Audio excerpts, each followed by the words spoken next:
My name is Alice Munro. For 42 years, I was a librarian, a custodian of stories bound in cloth and paper. I lived my life in the quiet hum of fluorescent lights and the hushed turning of pages in a small branch of the Multnomah County Library, nestled in a leafy suburb of Portland. My world was one of order, of Dewey Decimals and carefully cataloged histories. My own history, however, was far less organized, its pivotal chapter written not in ink, but in rain and grief on a winding road up toward Mount Hood. I lived in a modest bungalow with a climbing rose bush I could never quite tame and floorboards that sighed with the weight of memory. It was a house spot for two, my brother, Thomas, and his wife, Sarah, but it became a sanctuary for one and a half. I was 24 when the call came. Thomas and Sarah, avid hikers and chasers of alpine light, had been caught in a sudden, violent storm. A rockslide. The words were clinical, detached, but they shattered my world into a million silent pieces. In the sterile quiet of a hospital waiting room, I found their son, my nephew Leo. He was 6 years old, a small, fragile figure huddled on a plastic chair, his face smudged with dirt and streaked with tears that had long since dried. He was clutching a small, smooth river stone, his knuckles white. He hadn't been with them on the trail. A slight fever had kept him home with a sitter. A fever had saved his life and orphaned him in the same breath. They asked me, a young woman who still felt like a girl playing dress-up in adult clothes, if I could take him. There were no other close relatives. The question was a formality. As I knelt before him, he finally looked up, his eyes wide with a confusion so deep it felt like an ancient sorrow. I didn't see a burden or an obligation. I saw my brother's eyes, Sarah's smile lost somewhere in the tremor of his lip. I saw family. "It's okay, sweet boy," I whispered, my voice a stranger to my own ears. "You can come home with me." He didn't speak, but his small, cold hand slipped into mine. In that moment, the quiet, ordered narrative of my life was set aside, and a new one began. I became his home. Raising Leo was a lesson in quiet improvisation. My librarian's salary was enough for one, but stretched thin for two. My dreams of pursuing a master's in botany, of spending weekends cataloging wildflowers in the Columbia River Gorge, were carefully folded and tucked away like old maps. My life became a constellation of small, necessary sacrifices. I learned to stretch a roast chicken into 3 separate meals, to mend worn-out jeans with patches of cheerful fabric, to turn cardboard boxes into magnificent forts and forgotten library hardbacks into treasure chests. For years, he called me Aunt Ollie. It felt right, respectful of the mother he'd lost. I never pushed for more. I was his anchor, his constant, the quiet presence at every school play, the patient teacher for every math problem, the firm but gentle hand that guided him through the thorny thicket of adolescence. I filled photo albums with his school pictures, his crayon drawings, his toothy grins. My favorite was a drawing he made when he was 8, 2 stick figures under a lopsided sun. He'd labeled it, "Me and my best mom, Ollie." For a few years after that, he dropped the aunt. He just called me Mom. It was a quiet blossoming, a word that filled the empty spaces in our little house with a gentle warmth. The day he turned 18, I sat him down at our small kitchen table, the morning light filtering through the window, catching the dust motes dancing in the air. I had always been honest with him about his parents, their love for him, their vibrant, tragically short lives. But I knew I had to make the legal reality clear. I explained the adoption, how after the accident, I had formally become his mother in the eyes of the law. He was focused on his bowl of cereal, swirling the milk with his spoon. He didn't look up. "I figured," he said, his voice muffled. "I mean, you're not really my mom." The words were spoken without malice, a simple statement of teenage fact as he saw it. But they landed in my chest like a stone, sinking deep and cold. All the nights I'd stayed up with him through fevers, the parent-teacher conferences, the scraped knees, the broken hearts, all of it condensed into that single, casual dismissal. "I am not your real mother." I hid the tremor in my hands by folding them in my lap. "I just wanted you to know officially." "Cool. Thanks, I guess," he said, then stood, leaving his half-eaten cereal on the table. I told myself it was just a phase, the clumsy cruelty of a boy trying to find his own footing by pushing away the ground beneath him. But the stone remained. I kept loving him, kept supporting him through college, celebrating his first real job at a burgeoning tech firm downtown. I watched him become a man, handsome, ambitious, and increasingly, a stranger. The distance grew not like a sudden chasm, but like a slow, continental drift, almost imperceptible until one day I looked across the table and realized we were living on different shores. And then, Isabel arrived, and the tide went out for good. Isabel Laurent was like a perfectly composed photograph, all clean lines, cool tones, and deliberate focus. She came from a world of generational wealth, a Portland of exclusive high-rise condos overlooking the Willamette, of weekend trips to the coast that involved boutique wineries, not packed lunches and thermoses of soup. She was the daughter of Catherine and Robert Laurent, a name synonymous with some of the city's most significant architectural developments. Her elegance was effortless and, I soon learned, impenetrable. Leo brought her to my bungalow for dinner one Sunday. I spent the day making his childhood favorite, a slow-braised beef stew with rosemary dumplings, the aroma filling my small house with a history she could never understand. I'd set the table with my best dishes, the ones with the tiny blue cornflowers I'd inherited from my own mother. Isabel entered with a smile that didn't quite reach her eyes. She surveyed my home with a swift, appraising glance, the kind one gives to a quaint antique shop. "How charming," she murmured, her voice as smooth and cool as river stone. Throughout dinner, she spoke of quarterly reports and a recent acquisition her father's company had made. She pushed the stew around her bowl, eventually explaining she was trying to limit her red meat intake, but that the aroma was lovely. Leo, who used to devour that stew with a boyish hunger, ate quietly, nodding along to her monologue, his gaze fixed on her as if she were the only person in the room. He seemed smaller in her presence, his own light dimmed to better reflect hers. When they left, Isabel offered a perfunctory hug, her hands patting my back twice in a gesture of sterile completion. "Thank you for having us, Alice," she said. "Not Ollie. Not Mom. Alice." It was a deliberate choice, a gentle but firm repositioning of my role in his life. I was no longer the center. I was a quaint, charming anecdote from his past. After that evening, the drift accelerated. Our weekly phone calls, once filled with the small details of our lives, became brief, perfunctory check-ins. Soon, they were initiated only by me. He was always busy, rushing to a meeting, heading out to dinner with the Laurents. I learned about his life in fragments, through social media posts I wasn't tagged in. A ski trip to Mount Bachelor with her family. A celebratory brunch at the Heathman Hotel for her father's birthday. Isabel's mother, Catherine, was always there, her arm linked through Leo's, a proprietary smile on her face. The announcement of their engagement appeared on Isabel's Instagram page. A professional photograph of them on a windswept cliff at Ecola State Park, the ring a brilliant, blinding star on her finger.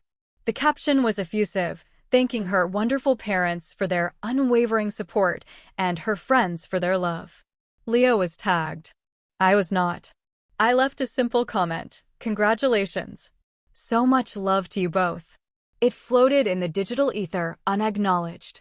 The small slights accumulated, each one a tiny paper cut. An invitation to a wine tasting for the wedding party that must have gotten lost in the mail. A planning email chain I was conspicuously left off of. One afternoon, I ran into an old neighbor at the Fred Meyer on Hawthorne. "Alice, I heard the wonderful news," she gushed. "Did you have a lovely time at the bridal shower? Catherine Laurent throws such beautiful parties, doesn't she?" I felt the blood drain from my face, but managed a weak, practiced smile. "Oh, I had a conflict that day, unfortunately. But I heard it was just gorgeous." I fled the aisle, my heart pounding with a familiar, hollow ache. I was being erased, methodically and quietly, and Leo was not just letting it happen, he was holding the eraser. The final, deepest cut came not with silence, but with a request. He showed up at my door on a Tuesday evening, the first time he'd come to my house alone in almost a year. He looked tired, lines of stress etched around his eyes. He bypassed the offer of tea and sat on the edge of my worn armchair, the one he used to curl up in as a child. "Hey, Mom," he began, the word feeling foreign and transactional on his tongue. He couldn't meet my eyes. He stared at a spot on the rug, his hands clasped tightly between his knees. "So, Isabel and we found the perfect venue." He described it in breathless detail, a modern art gallery in the Pearl District, with floor-to-ceiling windows and a view of the Fremont Bridge. It was sleek, sophisticated, and, I could already guess, astronomically expensive. "The thing is," he continued, his voice dropping, "it's more than we budgeted for. A lot more. Catherine and Robert have been incredibly generous. They're covering the bulk of it, but we're still short." He finally looked at me, his expression a careful mixture of hope and desperation. "We need $35,000. The number hung in the air between us, sucking all the oxygen from the room. $35,000. It was nearly the entirety of my savings, the money I'd carefully put away from every paycheck for 40 years. It was my emergency fund, my cushion for unforeseen medical bills, the money that ensured I would not be a burden to anyone in my old age. It was my security, my peace of mind. I swallowed, my throat suddenly dry. "Leo, that's everything I have." His face hardened slightly, a flicker of Isabel's impatience in his eyes. "It's for my wedding, Mom. Our wedding. I wouldn't ask if it wasn't important. You always said you wanted me to have the best." The emotional blackmail was as subtle as a sledgehammer. "If you love me, you'll do this. If you were a real mother, you would want this for me." I looked at the man before me, a man who wore my brother's face, but whose heart I no longer recognized, and I saw the little boy he used to be, the one who'd whispered, "Me and my best mom, Ollie." That boy was who I was giving the money to, not this stranger. The fight went out of me. "Okay," I heard myself say, the word a thin, reedy sound. "I'll go to the bank in the morning." Relief washed over his face, so potent and immediate it was almost ugly. He stood up, suddenly buoyant. "Thank you." "Oh, God, thank you, Mom. You're a lifesaver. Isabel will be so relieved." He gave me a quick, distracted hug, the same kind his fiancé had given me, and was out the door before I could say another word. He never asked what this would mean for me. He never considered the foundation he was ripping out from under my life. He just took it, because he had never known me to say no. The next day at the bank, the teller gave me a concerned look as I signed the withdrawal slip. My hand was steady, but my soul felt like it was trembling. I deposited the cashier's check into their joint account, the one Leo had given me the details for in a curt text message. There was no thank you call. Not from him, not from her. Just a notification from my bank that the funds had been received. Weeks went by. The silence from them was absolute. My only communication regarding the wedding was a short, impersonal email from the wedding planner asking me to wear a neutral shade, like taupe or beige, to complement the bridal party's color palette. I did not buy a beige dress. I bought a dress the color of lupin, a deep, vibrant blue-violet that reminded me of the wild meadows I'd once dreamed of studying. It was a quiet, personal rebellion. It was the color of a life I had deferred, but not forgotten. The art gallery was a stark cathedral of white walls and polished concrete. It was filled with beautiful, smiling people who smelled of expensive perfume and quiet confidence. I felt like a wildflower pressed between the pages of a glossy architectural magazine. My lupin dress, which had felt like a small act of defiance in the shop, now felt like a shout in a library. I found my assigned seat. Table 18.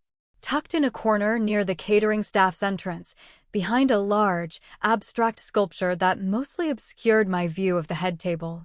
My name on the place card was misspelled, Elise Monroe. A small, careless error that felt enormous. I watched the proceedings from my secluded corner.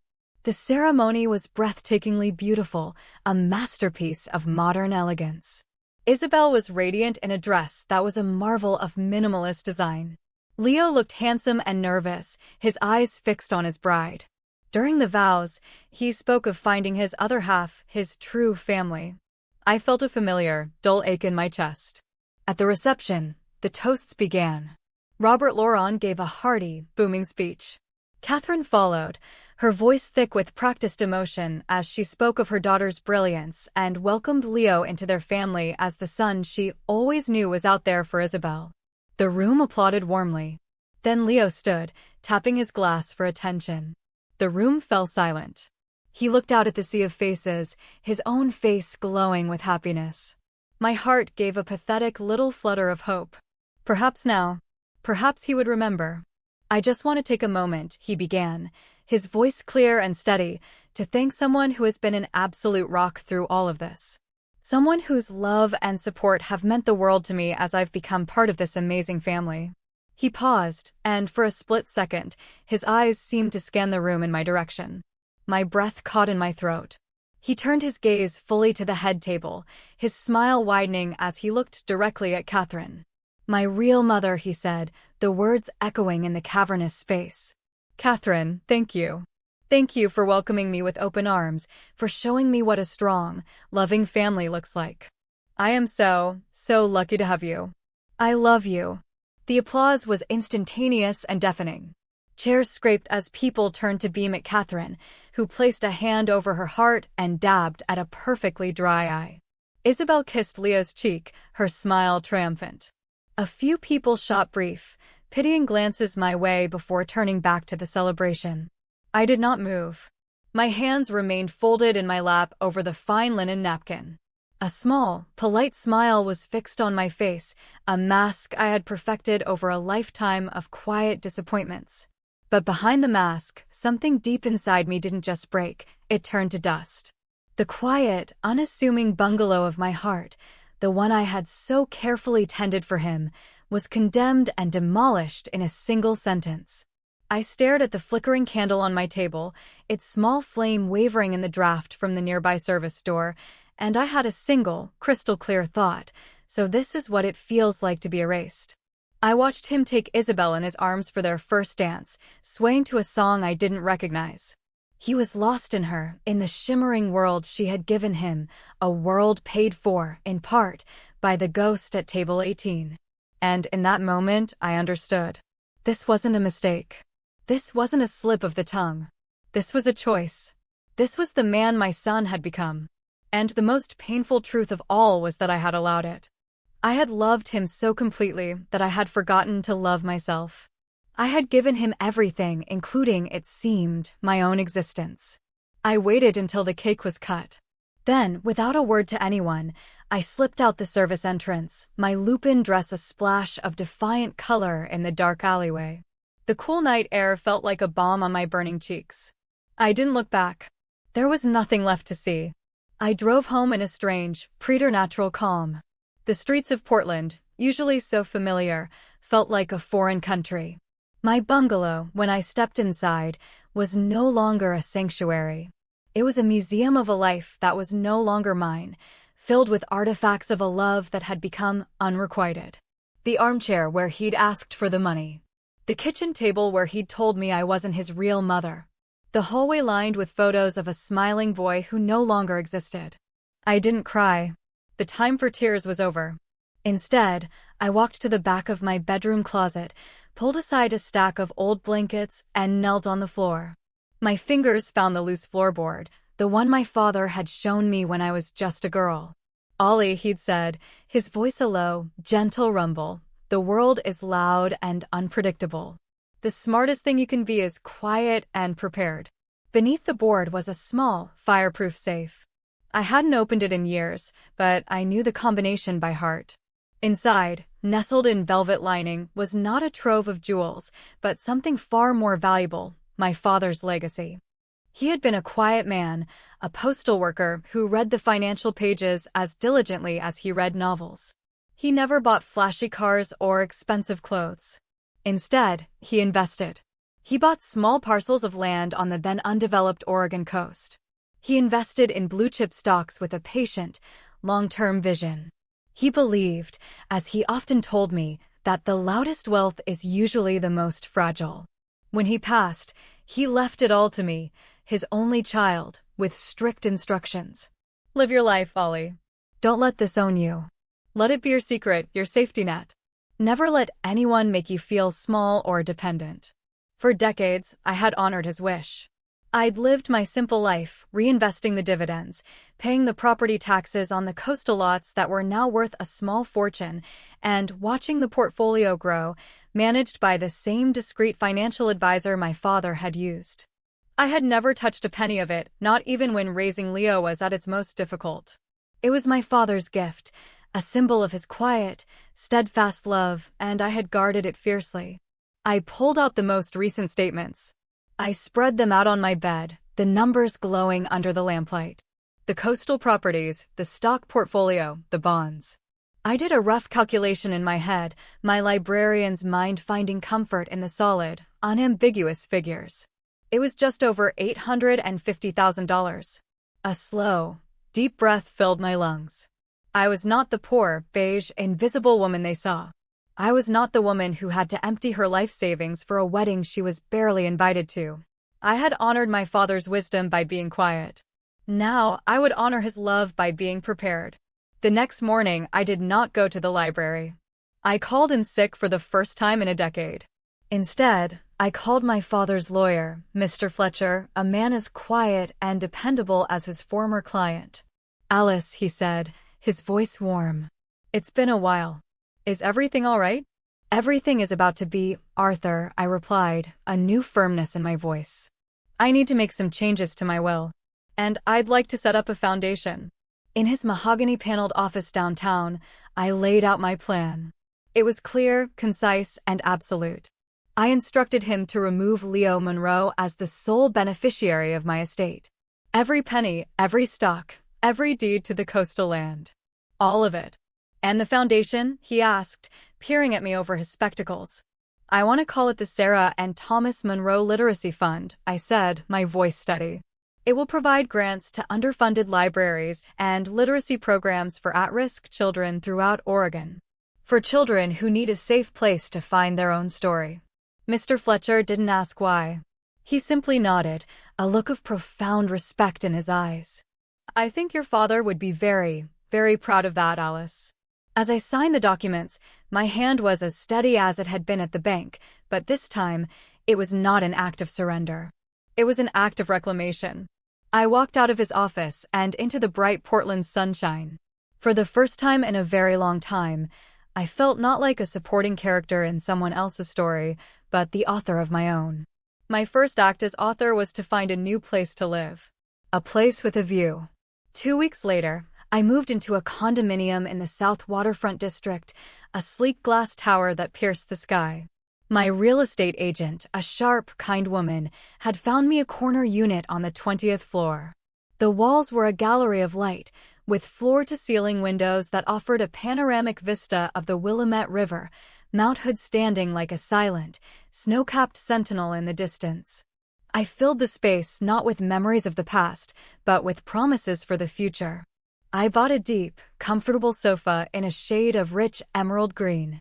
I filled shelves with new books, their spines uncracked. I started an indoor herb garden on the windowsill. The air smelled of new paint and possibility. I sent a formal change of address card to the library and my bank. I sent nothing to Leo and Isabel. I simply vanished from the little bungalow that had held my old life. They found me anyway. It took them 3 days. The concierge in my building called up, his voice hesitant. "Ms. Monroe? There is a Mr. and Mrs. Monroe here to see you. They say it's urgent." A part of me, the old, accommodating Alice, wanted to say I wasn't home. But the new Alice, the one who lived 20 floors above the world that had tried to erase her, said, "Send them up." When the elevator doors opened to my private foyer, they stepped out and froze. Their mouths literally fell open. Isabel's eyes, wide with disbelief, darted from the Italian marble floors to the abstract painting I'd bought for the entryway. Leo just stared, his face a canvas of utter confusion. "Mom," he finally choked out. "What is this? Where did all this come from?" I led them into the main living area, the city lights beginning to sparkle below us as dusk settled. I didn't offer them a seat. I walked to my new, gleaming espresso machine, prepared myself a small cup, and took a slow, deliberate sip before I answered. "My father was a very wise man," I said, my voice calm and even. "He taught me the value of quiet preparation. Leo looked as if I'd started speaking in a foreign language. Your father? He was a mailman. You're a librarian. I don't. I don't understand. How? You never asked, I said simply. The 3 words landed in the space between us with the weight of an anvil. His face paled. He opened his mouth, then closed it again. Isabel, ever the pragmatist, found her voice first. Her tone was sharp, accusatory. You had this all along? You let us think. You let him ask you for that money when you had all this. I turned my gaze to her, my polite mask gone, replaced by a cool, clear resolve. The money you are referring to as my life savings, Isabel. Earned over 42 years of work. It had nothing to do with my father's legacy. It was the money I had set aside to ensure my own dignity in my old age. A dignity your husband asked me to sacrifice for a party I was made to feel unwelcome at. I let the words hang in the air. I am no longer interested in explaining my finances or my life to people who have demonstrated so clearly that my value to them is purely transactional. Silence. A profound, stunned silence filled the beautiful, airy room. Leo looked from me to Isabel, a dawning horror in his eyes. He finally seemed to understand the full scope of what he had done. He looked like the 6-year-old boy in the hospital again, lost and utterly broken. But this time, I was not going to kneel down and fix it for him. I walked to the vast window and looked out at the city. I think you know your way out, I said, without turning around. I heard their footsteps, hesitant at first, then quicker as they retreated to the elevator. When the doors chimed shut, I was left alone with the twinkling lights of my new life, feeling not triumph, but a vast, quiet, and necessary peace. The apology, when it came, was a clumsy, multi-pronged assault. First came the flowers, a massive bouquet of white lilies, the funereal scent of which I found deeply ironic. The card simply said, "I am so sorry. Leo." I left them with the concierge. Then came the texts, a barrage of them from both Leo and Isabel. They were pleading, desperate, full of phrases like, "huge misunderstanding," and "let us make it right." I read them, then deleted them without replying. Catherine Laurent called, her voice dripping with a saccharine sweetness, suggesting we all get together for lunch to clear the air. There is no air to clear, Catherine, I said, my voice polite but firm. The view from my side is perfectly clear. I hung up before she could respond. Finally, Leo called, his voice raw. Mom, please. Just talk to me. Tell me what I can do. What do you want? I thought for a moment, looking out at the stoic peak of Mount Hood. What did I want? Not the money. Not their company. I wanted the truth to be given the same stage as the lie. I want a public apology, I said. A video. I want you to post it online where all the people who attended our wedding can see it. I want you to tell them who raised you. I want you to tell them what you did. No excuses. No justifications. Just the truth. A long, choked silence on the other end of the line. That's humiliating, he finally whispered. Yes, I said. It is. And I ended the call. I didn't know if he would do it. A part of me didn't care. The request itself was the point. It was me, valuing my own story, my own dignity, above his comfort.